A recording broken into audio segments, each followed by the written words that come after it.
The samurai. They emerged as a warrior class in feudal Japan, and today the idea of the samurai has more cultural significance and global interest than ever before. But how did the samurai come to be? What is their impact on our modern society? Well, that is the topic for today's video.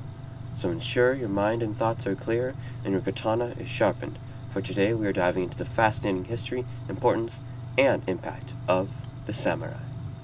The Empire of Japan, according to mythology, was founded by a godlike man named Jimmu.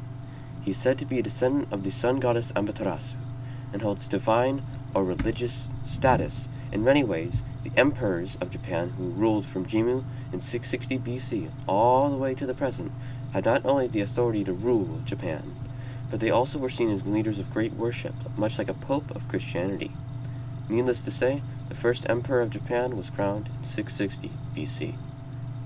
The Empire of Japan quickly ran into an issue where, due to the constraints of transportation, technology, and governmental authority, the emperor could not rule all of his empire directly, and eventually called upon nobles who would go on to form their own clans, to govern provinces, enact and enforce laws, and collect taxes, all in the name of their emperor. After defeating the natives of the main island, the Emishi peoples, the empire had little need for a large military. But in the wars against the Emishis, a new warrior class, or Bakufu, emerged as a predecessor to the samurai. This warrior class would continue to grow in status and number throughout the centuries.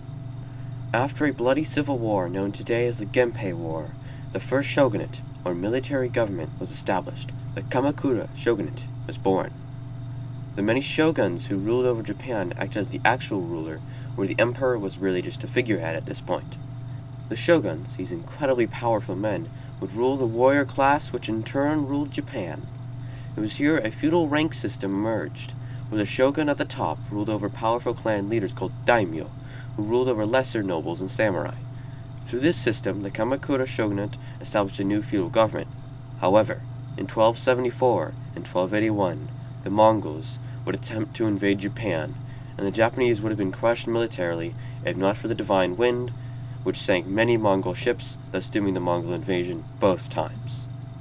It was after this that the Kamakura shogunate realized they really needed to rethink their military strategy, and established a new peasant military force, who were named the Ashigaru. The Ashigaru were one of the few groups of people who could see upward mobility in the feudal system, because if they served their daimyo with exceptional service and loyalty, they could become a samurai, getting all the privileges and benefits of such a title. Time would go on and see the establishment of a new shogunate, the Ashikaga shogunate, but it fell apart in 1545 and sent the entire nation into chaos, as every daimyo would try to make their claim on the shogunate. But after 100 years of endless fighting between clans, the Tokugawa shogunate was established under the strong leadership of Tokugawa Ieyasu. Tokugawa ordered a complete shutdown of international travel, and peace reigned for over 200 years. This era is known today as the Edo period, and it lasted from around 1603 to 1853. It is at this point that Japan becomes a reflection of its past, a helpful mirror of its old society. From 1853 through to 1889, the entirety of Japan saw change. Because it was isolated from the rest of the world for over 200 years under the Tokugawa shogunate, when U.S. warships under the command of Commodore Matthew Perry entered Tokyo Bay in 1853, they demanded that Japan open up and begin trading and more with the U.S. Within 30 years of the Commodore Perry's first arrival, Japan had industrialized, building railroads and a navy to rival the great European powers. It was under this period of great change, named today the Meiji Restoration after Emperor Meiji, who ruled Japan at the time, that the Tokugawa shogunate's power was handed over and given back to the emperors. To fuel its growing economy and industry, the Empire of Japan sought to expand and make a name for itself. It defeated China in 1895 and Russia in 1905. It was from this vision to expand that Japan once again used its incredible past to its advantage. State Shinto Buddhism was enacted, and everyone had to follow it. And the Japanese government went so far as to edit the sacred Bushido texts, which was the chivalric code of the samurai. And they made sure that the emperor, not the old shogun, was the one who should be served and worshipped. The Japanese government used propaganda to strengthen its people's loyalty to their emperor, and the Empire of Japan during the World Wars did everything in its power to make sure the people were loyal to death to their emperor, who is now viewed as a godlike being. On the 7th of July, 1937, the Empire of Japan declared war on China, which was undergoing a civil war at the time. The Japanese troops took over much of coastal China very quickly, including Shanghai and Beijing, but it committed countless horrific wartime atrocities. The blind fanaticism of the soldiers that they had for their emperor riled them into acts of horrifying scale. In Nanking, after the Japanese took the city, an estimated 30,000 Chinese civilians were raped, massacred, and were beaten. This news spread quickly to the U.S. public and government, who instated a blockage of all U.S. oil to Japan. The oil fueled the Japanese economy and its military, and the Japanese generals in high command estimated they'd be out of fuel in 90 days.